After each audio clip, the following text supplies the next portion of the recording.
Mr. Hastings, would you like to start us off with a word about yourself and your organization? Thank you very much, Madam Chair and members. Really appreciate the opportunity to have a platform to share a voice, actually, for the first time in a year. And I think we'll all remember today is a one-year anniversary of when the governor issued the shelter-in-place order for California.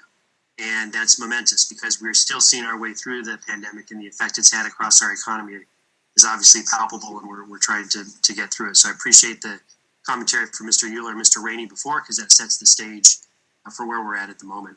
So I'm the president of the California Manufacturers and Technology Association.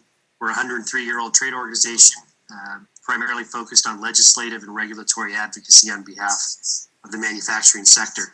Our members are the small, medium, and large manufacturers that make most of the products that you engage with in your daily lives and work lives, etc. One of the questions that we were asked to focus on, how many have we served during the pandemic? And I'm going to give you a big number because we launched a PPE consortium with the administration last June. And since that time, we have connected and have had people visit our website over 100,000 times. So we are serving as much of the community as we possibly can as makers of non-medical PPE. And the program has been rather successful. It took a few months to get off the ground, but once we did, we really hit the ground running. We participate, CMTA does, in the Workforce Development Board with Mr. Rainey. And I recently concluded my service as a member of the Future of Work Commission. My work stream in that area was on the Job Quality Index that I worked very closely with the UFCW on, and real proud about that, because if we're in California and we can't provide quality jobs to our residents, we're kind of missing the plot. We do have the best state in the nation, and looking outside right now, I can tell you probably have the best weather in the country at the moment. And we have a large scale of capable, skilled employees that we just need to make sure have an opportunity to succeed and thrive in the California economy. And I look forward to the questions that come. We have a lot to say, and I do appreciate, again, the platform and the forum for allowing us to do this, Chair Cervantes. We really do appreciate it. Well, Mr. Miller, would you like to introduce yourself with the Los Angeles Orange County's Building and Construction Trade Council? Good morning. Good morning, Madam Chair and members. I'm Ron Miller. I'm the Executive Secretary of the LA Orange County Building Trades. We represent about 140,000 county. I'm here on behalf of the state building trades today, where they represent a total over 500,000 men and women in the state, and that includes 68,000 apprentices in the state. And those apprentices are part of a joint labor management apprenticeship program. So we advocate on behalf of working men and women each and every day, and non-union and union. We want to see workers in the state of California have good, safe, and productive jobs in the state. So we advocate on behalf of all working men and women. We're building the skilled and trained workforce of tomorrow. And it's very important with all the baby boomers that are retiring that we have adequate training programs in place to supplement that effort. And I think in your packet today, you'll see a report, Apprenticeship Readiness Program report. This is just pertaining to LA and Orange County, but I can assure you that many such programs up and down the state are occurring within the building trades. And like one of the previous speakers said, each area has its own logistics and own needs. This is pretty shaped to what we need here in LA and Orange County. And I want to thank Tim Rainey. I see he was on the program today. He was very instrumental in working with us to get this thing set up. But we too have people involved in the workforce investment boards, bond oversight committee councils, planning commissions, and we also partner with a lot of community-based organizations, educational institutions up and down the state, from colleges clear down to K through 12 institutions, and also BizFed, Chamber of Commerce, and central labor bodies. So we're involved. Training is our main focus because we have to train the workforce for the work that's coming up. Thank you, Chairwoman Cervantes. I'm Tracy Stanhoff. I'm president of the American Indian Chamber of Commerce of California. We're celebrating our 26th year in 2021 here. I have to say hello to James Ramos, Assembly member. Your tribe was the first tribe to join our chamber. We represent thousands of American Indian, Alaska Native, and tribal enterprises throughout California. And we also run the largest American Indian Procurement Technical Assistance Center in the country. We serve 206 tribes and again, thousands of American Indian, Alaska Native, and tribal enterprises in it. I am a former tribal chairwoman of the Prairie Band Potawatomi Nation in Kansas, although I am a native of California and have owned a business here for 33 years now. We do advertising and graphics called AdPro. So we have a very robust program going with our chamber. Our goal is economic self-sufficiency through our people, through enterprise ownership, and we're doing it. We're making it happen. We're very fortunate to have just a great slate of tribes and partners throughout corporate America, government entities, and our members. We're run by American Indian-owned, Alaska Native-owned businesses who are the core of our group, and we're again making it happen for our people. We have a lot of opportunities that we're looking for, pushing for procurement opportunities. We're really hoping the state can continue to open up safely with COVID protocols that are very necessary. We've been working for the last year. We've done hundreds of webinars and business capacity building initiatives, but we need to get back in person. We need to get this state rolling, and we need to help our people continue to grow and, again, achieve economic self-sufficiency through business ownership and employing our people and others. We employ, gosh, in our chamber alone, over 50,000 to 60,000 people in the state of California. So we're a small minority, but we're pretty darn mighty, and we're really having a great time doing this and helping our people. So thank you for having me here today, and I appreciate the opportunity to answer questions from you all. Thank you so much, Ms. Stanoff, for being here this morning with us, and it's so encouraging. We could start with you here. What is the single most important action the state can take to support a successful economic recovery?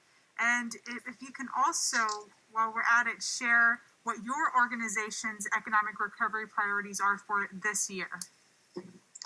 That's a great question, because the single most important thing that the state can do is provide access to capital. And the forgivable loans and the grants are great.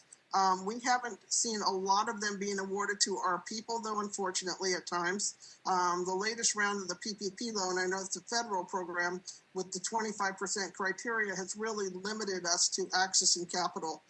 So that's the most important thing.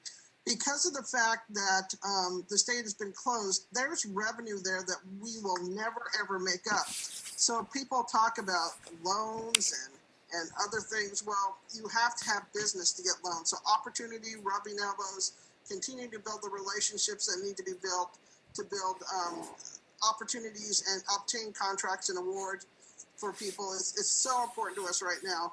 We're really focused, once we get out of this, we hope on a Buy California initiative where we can encourage you folks to help us encourage state agencies and companies to continue to buy California. We have the highest cost of living in the country, and we have the highest utility rates in the country, and our salaries are high too. So to maintain competitiveness, we need to focus on putting the money back into our communities here in California, we feel. So that's one of the major things that we've been working on, Chairwoman, is really making sure that our people are equipped to do business and continue to do business, but we need to get back to it, and we need to do it safely. So one of the greatest issues that we've had is people not, following COVID safety protocols and, masking up. American Indians have really been fighting this disease, and it's very sad. We have one of the highest death rates and incidence of the COVID infection in the country. So we've been really just masking up and making sure that we continue to help our people and continue to take care of our culture and continue to operate businesses in the best way we can see fit to maintain through this. And it's been tough. I will tell you, it's not easy for any of us to continue on this process. So anything you guys can do to help us rebuild and patch through with capital access is really appreciated. And the state program, we're part of the California Small Business Relief Grant. That's been very successful, but I believe there's just been a low amount of our people being able to get that grant. And I think Lendistry has done a tremendous program, and I can't commend them enough. But that algorithm, we'd like to figure out what they're looking for in that algorithm so we can help our people answer the questions perhaps a little more strategically so we can obtain more of those grants for our folks in rounds 5 and 6. But thank you. Thank you. Well noted. If I could pose the same question to Mr. Miller, just from your perspective, what is perhaps the single most important action that the state can take to support a successful economic recovery? Do we still have Mr. Miller on? Hello, can you hear me? Yes, we can. Okay. We have to be careful bringing back the economy. We've been very lucky in the construction trades to stay relatively busy due to our training and ability to adhere to the protocols that were put in place by the CDC. We were able to keep a lot of the construction projects open. Our men and women are able to use the proper PPE and work on the projects relatively safely. But we're concerned with the coming out of this downturn in the economy that we get things rolling. Our training programs are have been put on hiatus because of classroom, the ability to get into a classroom. But we spend $200 million a year training in the state of California, apprentices. We're starting to stick our toe back in the water, getting apprenticeships opened back up where they've been sort of online. But the hands-on that's required in the classrooms hasn't really been taking place. So it's going to start soon. When it comes to the future, infrastructure is where it's at. And while we're all in on the electrification and the greening of the new world, we can't make the mistakes of past practice and leave technology and industry behind that's there in place already. We have to help it adapt. And I'm talking about oil and gas, I'm talking about energy, and I'm talking about the water. You know, as you know, we live in the desert. Water is very precious to us in California, and we have to have a mutual fund of water conveyance, energy conveyance, and also we have to address the affordable housing crisis. So I would ask, the important thing is for policymakers in Sacramento, when you create the bills, ask yourself, how do we make sure that this bill is going to promote good, skilled and trained workforce so that we can get people back to work? Thank you so much, Mr. Miller. Let me quickly turn it over to Mr. Hastings for that same question, but if you can also perhaps answer from your organization's perspective, what have been the 3 biggest challenges? Absolutely. Thank you very much for the opportunity. It's going to sound cliche, but the best thing that the state can do at this moment is to grow the pie. And that is to make sure that the economy is put on a pattern of growth so that we can expand and make sure that everybody is lifted by that growing pie. And it does sound cliche, but it's very important. We don't know exactly how we're going to come out of this pandemic, let alone when. And hope is not a strategy of hoping that there is this miraculous economic activity that's been pent up and just releases itself. So what we can do together with the legislature and the administration is kind of increase our luck, as it were.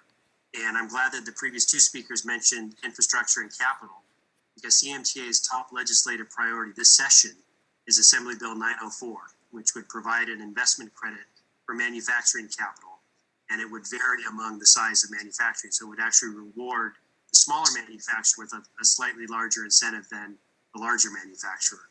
And having that on the books is a clear signal from the state of California that manufacturing is a critical part of the economy and one that's been able to remain largely open, as Mr. Miller indicated, during the last month. Not easily, I will tell you, but we've been able to remain open.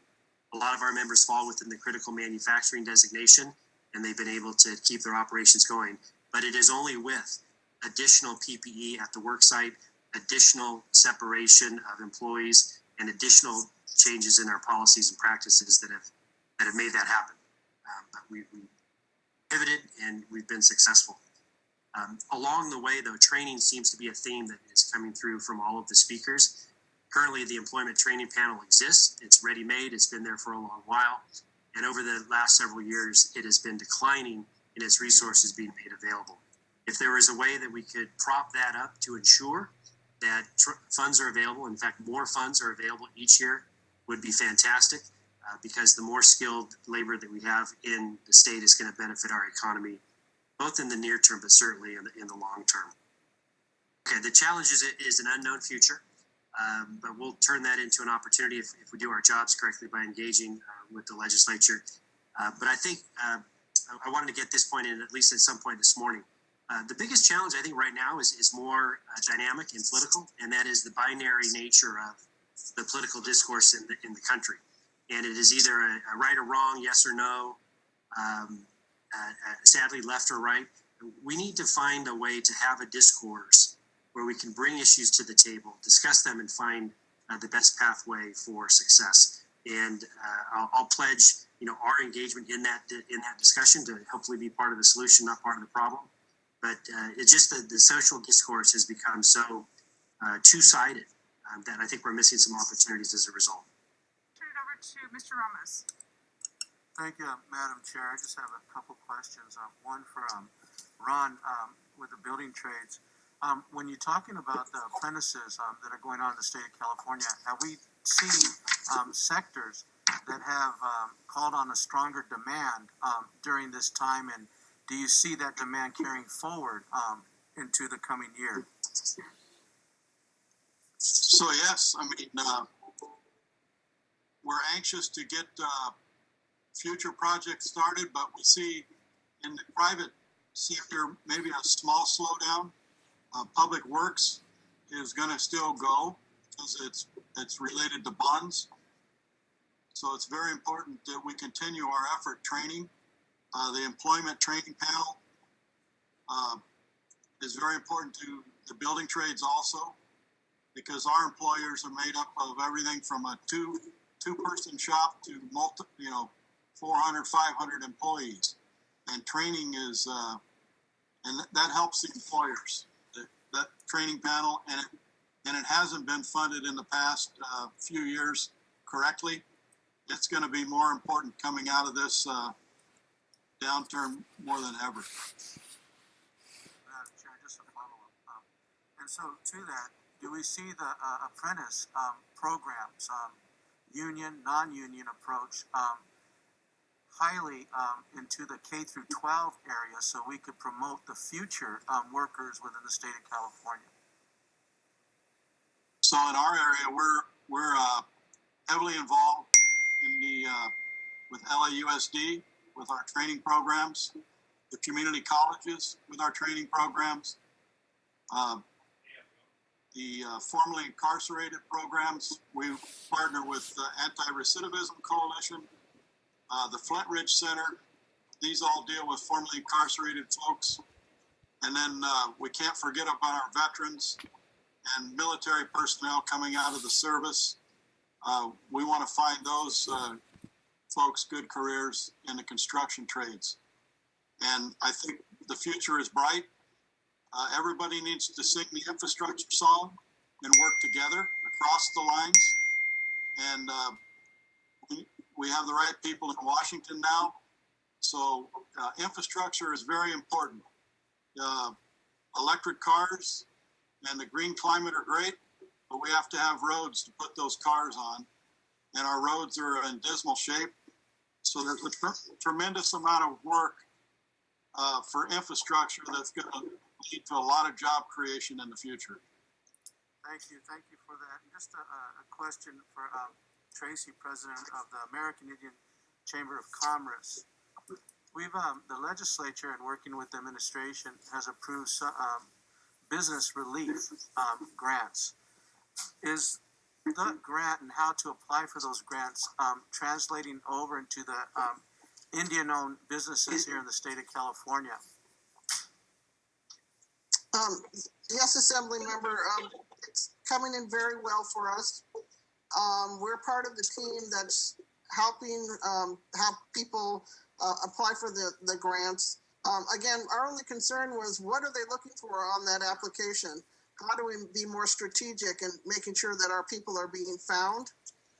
So it's been a little bit of a challenge. We're trying to take a query of our members to see how many have gotten grants, who've applied for them, and so far it isn't real. It doesn't look good. But apparently, in the results, 1.9% of the grants went to Native Americans, but we don't know, if it's been truly effective for us. But Assemblymember, access to capital and these grants are very welcome because, as I said earlier, with the shutdowns and the slowdowns, we're never going to make the revenue back. None of the businesses are that we've lost in the last year. So, and coming out of this pandemic, we're still not there yet. So, as my panelists have been saying, the future's unknown a little bit for us.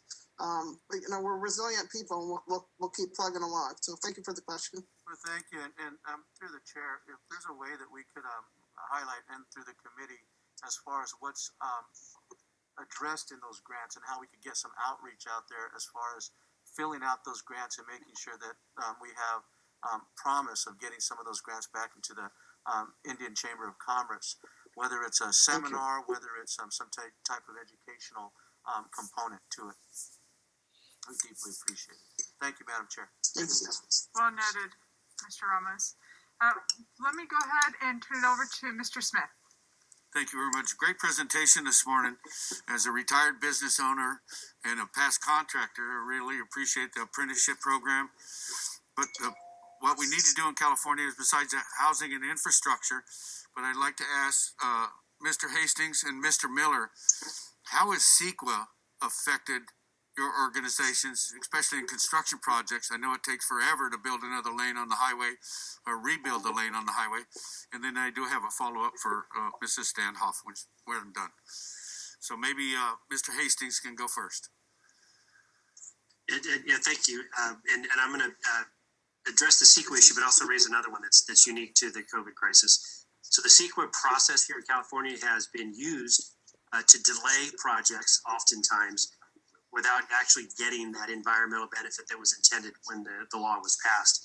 And with that delay comes added costs, both in the form of permitting and approvals, but it's been used as a tool to delay rather than to engage to make sure that there's some environmental progress made on a project. The bigger challenge for us during a crisis has been, in our view, the OSHA emergency standards that were adopted 9 months into the crisis and now are in full effect and having a tremendous negative consequence for our facilities that are OSHA compliant from the get-go and have PPE as a matter of course in our functions. You can't walk into a manufacturing facility if you've recently toured one without being provided eye protection, ear protection, and shoe protection for your feet. We've now added the element, of course, of the mask at all of our facilities. So the manufacturing sector was easier to take up the additional PPE requirements. But whenever we add a layer of regulation that is considered to be unique and specific to the challenge, it just adds to the complex nature of our work without everyone taking an assessment of what we're currently doing to manage this crisis or any future crisis. So the question really, the answer to your question is less is more. And I think if there's a more cooperative spirit where we can sit down either on a per project basis and look at CEQA or on the macro side of the OSHA standards, really have a reasonable discussion and find out really what is best for employers, workers, and ultimately California, I think would be a great way to go. Thank you. And Mr. Miller? Look, everybody understands that CEQA is an issue in the state to get stuff built. Our goal is always to make sure that the folks that work on these projects, when you talk about affordable housing, that the folks that are building the affordable housing can afford to live in one of the units. And so we want to make sure that everybody has good wages, safety on the project, health care, and a modest pension at the end of 30 years of a career. And that's not too much to ask. Everybody should only have to have one job. I've got 42 years in the plumbing trade, and the trade has been very good to me. It's whatever you put into it, you'll get out of it. But I was able to raise my family, put my kids through school, and we got a lot of stuff built. And everybody should have that same opportunity in California. I think our training programs help shape them individuals so that they have the ability to do it. But it does take too long to build stuff in the state of California. We need to streamline the process, but we need to make sure that there's good labor standards attached to all of those policies. Thank you, Mr. Miller. The old adage in construction is you're driving down the highway, your family gets tired of saying, I built this and I built that. But moving on to Mrs. Stanhoff, would I just like to see if she can come up on the screen first. Hello. Okay. There we go. And you mentioned the biggest problem is capital. I'd like to work with my colleagues to make sure that you have the resources and the information to get it out to your members in the chambers so they know where it is so they can apply for it. And if they need help applying for that we have the resources to make sure that happens for them. I appreciate that, sir. We are part of the team, and we've been doing thousands of calls helping people.